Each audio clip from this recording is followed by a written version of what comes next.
Okay, so Unit 1, Module 6, we're covering emergencies and emergency procedures.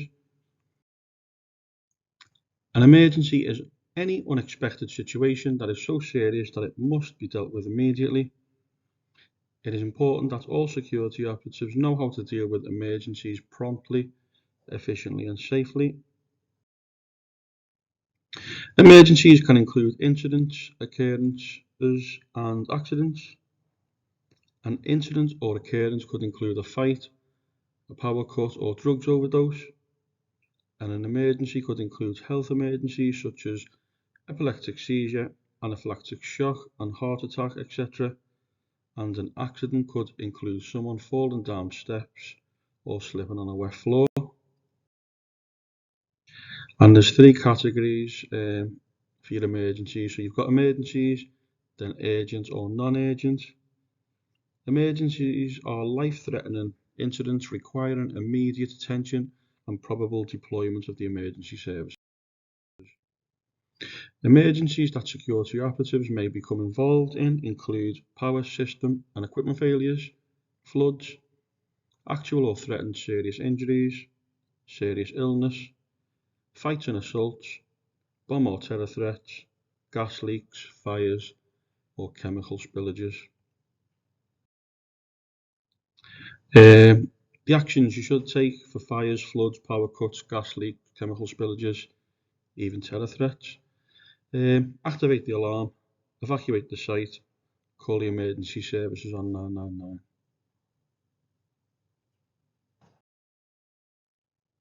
If a gas leak is suspected, security operatives should try to ensure that no one smokes. They don't smoke nowadays, do they, in buildings? But make sure no one switches on any lights or electrical equipment in the area. Even a small spark could cause an explosion. Where possible, doors and windows should be opened to try to disperse the gas. If possible, the gas supply should be turned off at the mains. It's very unlikely as security staff you will know where that is, but your facilities manager or health and safety manager should know where it is. Okay, so road traffic accidents are usually dealt with by the police. Incidents of violence may be dealt with by removing the instigators from your site, calling the police or making arrests, and first aid may also be required. If you're working on a retail shopping park and you can see someone clearly under the influence of drink or drugs, stumbling towards the car, nearly falling over, you should try and take control of those keys. We're trying to get rid of the old school mindset of a security operative who would think along the lines of, who cares once they're off our site? They're nothing to do with us anymore. But we do need to care. We have a duty of care, don't we? We do need to care because that person might not only kill themselves, they could kill other people, a child, elderly people, anyone. Okay, so really we should take control of the keys. It will cause conflict because they'll behave irrationally because they're drunk, aren't they? But I promise you, the next day when they come to collect the keys, they'll shake your hand and thank you. Thank you for what you've done. But during the time when there is conflict, I would just say to them, look, if you're going to go now, then I'm going to call the police and give them your registration. They might call your names, call you a job's worth or whatever. It doesn't matter. Better to be safe, know that you've done a good job than just let them drive off. Okay. All bomb threats and suspicious packages must be dealt with seriously by raising the alarm, evacuating staff and visitors and customers, and call the police. We don't treat bomb threats as, even if it's a hoax, even if someone's just joking, you need to arrest that person because it's not a joke. They should never joke about such things, should they? Serious crimes that occur on the site will normally be dealt with by calling the police. Containing any suspects and crime scene preservation must also be considered. First aid incidents where staff, visitors or customers are injured or become ill should be dealt with by a trained first aider, and in serious incidents an ambulance should be called. You'll call 999. This will put you through to the emergency service operator. The operator will ask you for the following information: which service you require, police, fire, ambulance or coast guard. The telephone number you're calling from, it normally reads it back to you. Your exact location, type of incident, the number of casualties, extent of injuries and any other dangers or hazards, because they need to know what they're going into, don't they, the paramedics. When you become frightened, your body will automatically go into the fight or flight mode. It used to be the fight, flight or freeze mode, but they've removed freeze now. But it's still possible. People still freeze in a frightening situation, don't they?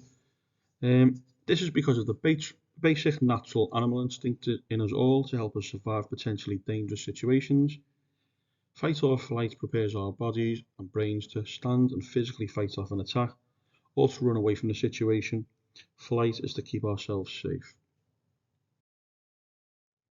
Your body releases adrenaline into your system to increase your physical ability to fight or run away, and the adrenaline rush increases your heart rate, pumps extra blood and oxygen to the muscles you need to use, widens your eyes to take in as much of the situation as possible, intensifies your sense of hearing.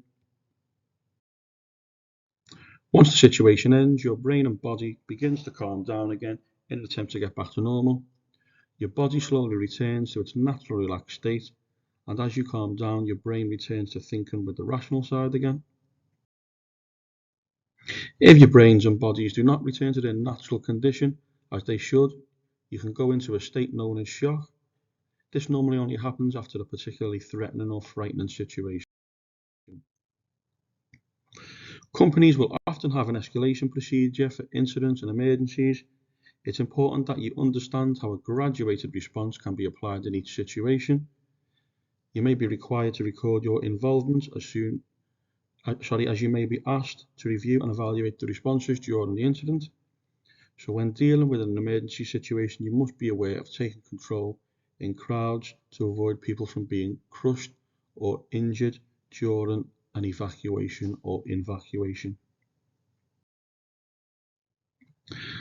Okay, so first aid is defined as the initial or immediate assistance given to someone who has been injured or taken ill prior to the arrival of an ambulance, doctor or other suitably qualified person. The main aims of first aid are to preserve life, prevent the condition from worsening, promote recovery, and you'll obtain qualified assistance. That could be an ambulance, it could be that you're getting another first aider, because you'll need someone as backup, because you might get tired while you're administering first aid, so you'll need someone else to help you. Before you get fully qualified as a security operative or a door supervisor, you need to complete a level 3 emergency first aid qualification to be able to finish your SIA training. Okay, so employers are required by law to provide adequate personnel, training, equipment and facilities to any staff, visitors or customers should they be injured or taken ill on the site. And you need to know the site's policy for providing first aid, what you're expected to do in a medical emergency, who the designated first aiders are on the site, how to contact them, where the first aid room and equipment are. You may even be required to undergo first aid training, which you will now. As of the beginning of April 2021, all SIA security guards and door staff have to be first aid trained. If you are trained to do so, you may be required to administer first aid in times of emergency. Remember the following: ensure your own safety first, assess the situation, control the situation, and diagnose the injury or illness, and save life. And send for appropriate medical assistance. If you are not trained to administer first aid in times of an emergency, remember the following: call the first aider if you are not qualified, know when to call an ambulance, ensure that onlookers are kept to a minimum, but also monitor anyone who has remained for signs of shock. Provide as much of a physical block as you can to protect the dignity of the casualty and prevent onlooking. Direct the ambulance to the casualty if you're not the first aider. So you'll get your security team, you'll be communicating via radio, and one of your team will be directing the emergency services to you. It's important to record all details relating to injuries sustained on the site, whether they are sustained through accident or criminal actions. The information contained in the accident book can often help employers to identify accident trends, improve the general health and safety of the site, assist with insurance or criminal investigations. Evacuation is the controlled process of emptying an area or premises of people. Your evacuation can be to an adjoining area or premises depending on the incident. May be required in the event of flooding, fire or terror attack or terror threat. And evacuation is the controlled process of getting people into safe premises due to an incident which could cause harm to people who are outside. Evacuation may be required if a person with a firearm started to shoot people in the street, like what happened in Tunisia, the shooting on the beach. Security operatives should encourage everyone into the building and lock the doors for safety. Different sites or venues may have different evacuation and evacuation procedures. You will need to make yourself aware of these policies. When we look at what happened at the MEN Arena in Manchester in 2017, I'm hoping now that stewards, guards and door staff will have a better understanding of what to do in that situation, and that would be get everyone into the arena. Again, you might have the old school mindset, or some of them who think along the lines of I can't let people in until I've checked the tickets, which in reality is crazy way of thinking, isn't it? That comes afterwards. If there's a threat of danger outside, you get everyone into safety. You don't check tickets, you just get everyone in. But at the same time, you've got to be careful you're not bringing in another terrorist into the venue, so be careful of that as well. So once the threat's gone from outside and the police have arrested the subject or you've dealt with it, then you can get everybody out and start over and then bring them in by checking tickets that way. But please don't think I can't let people in until I've checked the tickets. If there's a threat of danger outside, you do what you need to do in the moment. Okay. Okay, so what are the 4 aims of a first aider? If you've done your first aid before your SIA qualification, that's great, you should already know that.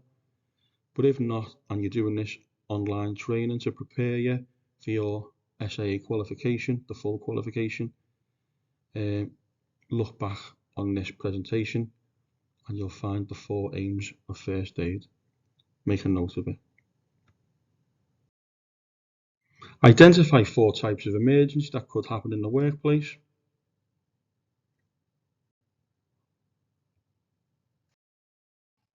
And explain the principles of evacuation and evacuation in both those boxes.